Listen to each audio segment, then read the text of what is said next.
नमस्कार, मैं हूं आपके साथ निशु शर्मा और आप देख रहे हैं हिंदी खबर बुलेटिन की शुरुआत करेंगे बड़ी खबर के साथ, जहां दिल्ली एनसीआर में मौसम का मिजाज बदला है। बारिश से तापमान में गिरावट दर्ज की गई है और ठंड और ज्यादा बढ़ गई है। नोएडा और आसपास के इलाकों में हल्की बारिश दर्ज की गई, जिसके चलते ठंड और ज्यादा बढ़ गई है।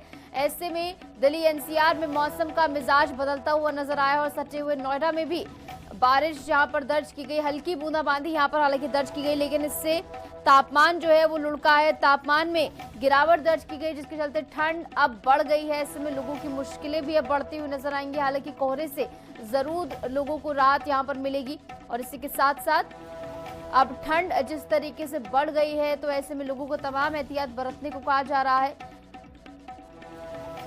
और ऐसे में अब जो है ठंड और ज्यादा बढ़ती हुई आने वाले दिनों में नजर आएगी।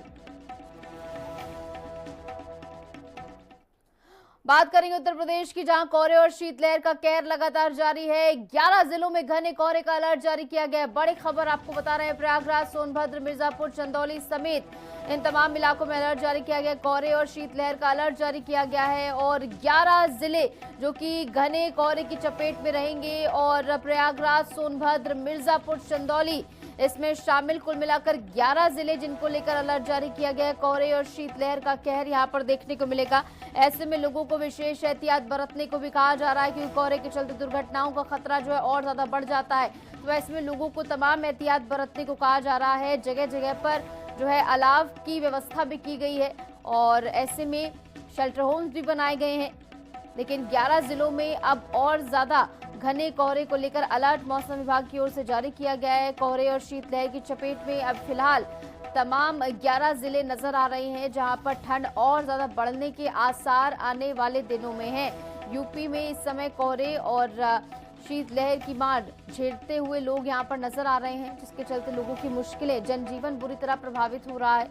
और ऐसे में प्रशासन की ओर से भी तमाम व्यवस्थाएं की जा रही हैं। तमाम चौक चौराहों पर अलाव की व्यवस्था की जा रही है और इसी के साथ साथ तमाम शेल्टर होम्स भी बनाए जा रहे हैं, जहां पर लोग जो है रह सकते हैं। और इस बीच हमारे साथ हमारे तमाम संवाददाता जुड़ गए। अमित सोनकर दिल्ली से हमारे साथ जुड़ गए, देव वर्मा मनाली से हमारे साथ जुड़ गए और अरुण पांचाल गाजियाबाद से हमारे साथ जुड़ गए हैं। पहले अमित आपके पास से आऊंगी। दिल्ली में बारिश दर्ज की गई, जिसके चलते अब लोगों की मुश्किलें और बढ़ती हुई नजर आएंगी, क्योंकि पारा भी यहाँ पर लुढ़का है।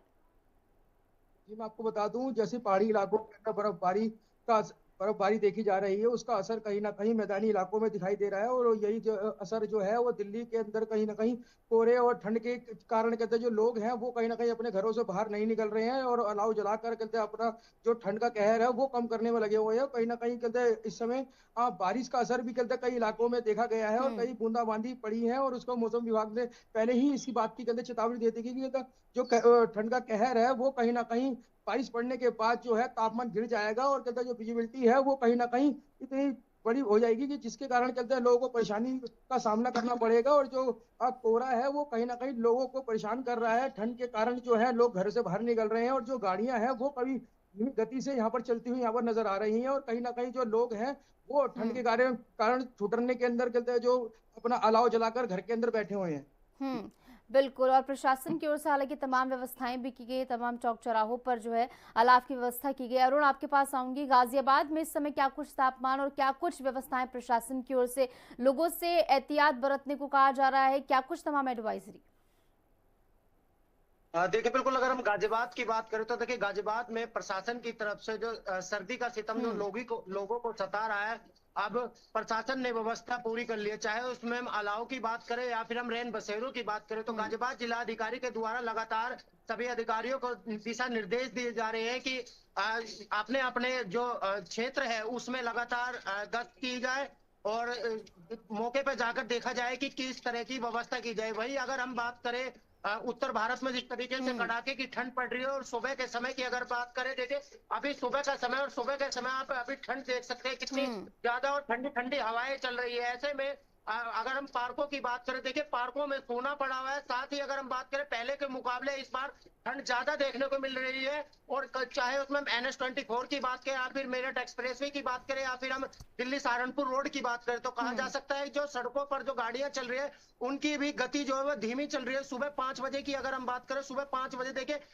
जमकर कोहरा रहता है और जितने दूर ड्यूटी जाने वाले लोग हैं उनको भी कहीं ना कहीं दिक्कत परेशानी होती है। गाड़ियों के चारों इंडिकेटर ऑन करके और तब गाड़ी की स्पीड लगभग 20 से 30 की आसपास चलाते हैं, जिससे कोई दुर्घटना न हो। क्योंकि पहले के मुकाबले की अगर हम बात करें, पहले हमने मेरठ एक्सप्रेसवे पे कई बार देखा था कि कई आपस में कई गाड़ियां भिड़ंत हो जाती है, जिसके बाद बड़ी दुर्घटना देखने को मिलती है। हालांकि गाजियाबाद की अगर हम बात करें तो गाजियाबाद में इस तरह की अभी तक कोई ऐसी घटना नहीं देखी गई है। लेकिन अगर प्रशासन की बात करें तो प्रशासन की तरफ से अभी तक जो रैन बसेरे है अलाव की है वो पूरी व्यवस्था की गई है। जी बिल्कुल। और ऐसे में देव वर्मा आपके पास होंगे, मनाली से हमारे साथ जुड़े हैं। देव, मनाली में इस समय किस तरीके के नज़ारे हैं? पर्यटक से गुलजार होती हुई मनाली नजर आ रही है नहीं? और मौसम को लेकर भी क्या अपडेट? जी बिल्कुल, अगर मनाली की बात करें तो इस समय मेरी मौजूदगी जो है मनाली के मंडी में है और मंडी का नजारा आप पीछे देख सकते हैं। बिल्कुल सुहाना मौसम हो रहा है और यहाँ का जो टेम्परेचर अगर हम बताएं तो टेम्परेचर हो रहा है 1 डिग्री सेल्सियस। आप इस बात से अंदाजा लगा सकते हैं कि यहाँ पर कोल्ड कितना होगा। और जगह जगह हमने ये देखा है जितने भी हाईवे पे ढाबे पड़े हैं उन ढाबों पर वो जो है अलाव की सुविधा यहाँ पर निरंतर जारी है। इस बात से आप अंदाजा लगा सकते हैं जो पर्यटक यहाँ छुट्टियां मनाने आ रहे हैं, जो पर्यटक यहाँ घूमने आ रहे हैं, उनको अलाव की जो सुविधा है वो निरंतर मिल रही है। इस बात से आप अंदाजा लगा सकते हैं कि यहाँ सरकार की तरफ से जो सुविधा होनी चाहिए अलाव की जगह जगह लगानी चाहिए वो जगह जगह देखने को मिल रही है। और अगर हम यहाँ बात करें स्पीड की तो स्पीड यहाँ पे एक निर्धारित करी गई है 60 की स्पीड। 60 की स्पीड से जैसे आप ऊपर कूदते हैं तो हाईवे पे तुरंत आपका ऑटोमेटिकली चालान कट जाएगा। तो आप इस बात से अंदाजा लगा सकते हैं कि यातायात की अगर हम बात करें तो यातायात भी जो है यह निरंतर तरीके से सुचारू रूप से चलाने के लिए पूर्ण तरीके से चल रहा है। और अगर हम बात करें यहाँ अलाव की सेवा तो अलाव की सेवा जगह जगह यहाँ पर मौजूद मिल रही है। यानी कुल मिलाकर पर्यटकों की तमाम व्यवस्थाएं यहाँ पर की गई। अमित, एक बार फिर से आपके पास लौटूंगी। अमित, आने वाले दिनों के लिए मौसम विभाग का क्या कुछ कहना है? तापमान और ज्यादा गिरता हुआ नजर आएगा क्या? के अंदर जो ठंड का कहर है वो लगातार बढ़ेगा और कहते जो आने वाले समय के अंदर है तेज बारिश जो होने की संभावना जताई गई है। और उसकी वजह से जो कहते टेम्परेचर जो माइनस में जाएगा उसकी वजह से जो ठंड पड़ेगी उसका कहर जो है दिल्ली वासियों को देखने को मिलेगा। बिल्कुल। तो कुल मिलाकर यानी कि अब जो है आने वाले दिनों में और ज्यादा तापमान लुढ़कता हुआ नजर आएगा। बहुत बहुत शुक्रिया, आप सभी हमारे साथ जुड़े और तमाम जानकारी आपने साझा की। इस बीच दिल्ली से केशव मिश्रा की रिपोर्ट आपको दिखाते हैं। लगातार मौसम का मिजाज बदलता हुआ दिखाई दे रहा है और स्थिति यह है कि लगातार दिल्ली एनसीआर के कुछ इलाकों में हल्की बूंदाबांदी की भी खबर निकलकर सामने आ रही है। बहरहाल दिल्ली में लगातार मौसम का ट्रिपल अलर्ट है, अटैक है, क्योंकि जहां दिल्ली में हल्का कोहरा आज के दिन सड़कों पर है, वहीं ठंड भी दिल्ली के लोगों को परेशान कर रही है। वहीं प्रदूषण से आज भी स्थिति खराब है और लगातार जिस तरीके से दिल्ली में प्रदूषण से हालात खराब है और जो वायु की गुणवत्ता सूचकांक है वो 300 के पार आज के दिन में, यानी कि ये प्रदूषण की खराब स्थिति है। सरकार प्रशासन साल दर साल प्रदूषण नियंत्रण के लिए दावे और वादे करता है, लेकिन जब प्रदूषण से निपटने का मौका होता है तब दिल्ली में तस्वीरें ऐसी ही नजर आती हैं और दिल्ली वालों को प्रदूषण का सामना करना पड़ता है। लेकिन इस वक्त जब राजधानी दिल्ली में लगातार प्रदूषण से जनता त्रस्त है और इस वक्त जब दिल्ली में शीतकालीन सत्र चल रहा है तो उसमें भी प्रदूषण के मुद्दे पर चर्चा की संभावना जताई जा रही थी, लेकिन लगातार सदन में कई मुद्दों को लेकर हंगामे के बीच दिल्ली में प्रदूषण जैसे मुद्दों पर चर्चा सुनिश्चित नहीं हो पा रही है। क्योंकि लगातार सदन में जब प्रदूषण के मुद्दे पर चर्चा नहीं होगी तो आखिरकार कैसे दिल्ली के लोगों को इस बड़ी समस्या से राहत मिल सकेगी। बहरहाल मौसम विभाग का यही कहना है कि अभी अगले कुछ दिन कोहरे को लेकर ऑरेंज अलर्ट रह सकता है और दिल्ली के लोगों को शीतकालीन यानी ठंड का भी सामना करना पड़ सकता है, क्योंकि लगातार जिस तरीके से जो तापमान है उसमें गिरावट दर्ज की जा रही है और दिल्ली के अलग अलग इलाकों में रात के वक्त और सुबह के वक्त भी तापमान 5 से 6 डिग्री तक बना हुआ है। सहयोगी सत्येंद्र के साथ केशव मिश्रा, हिंदी खबर, दिल्ली।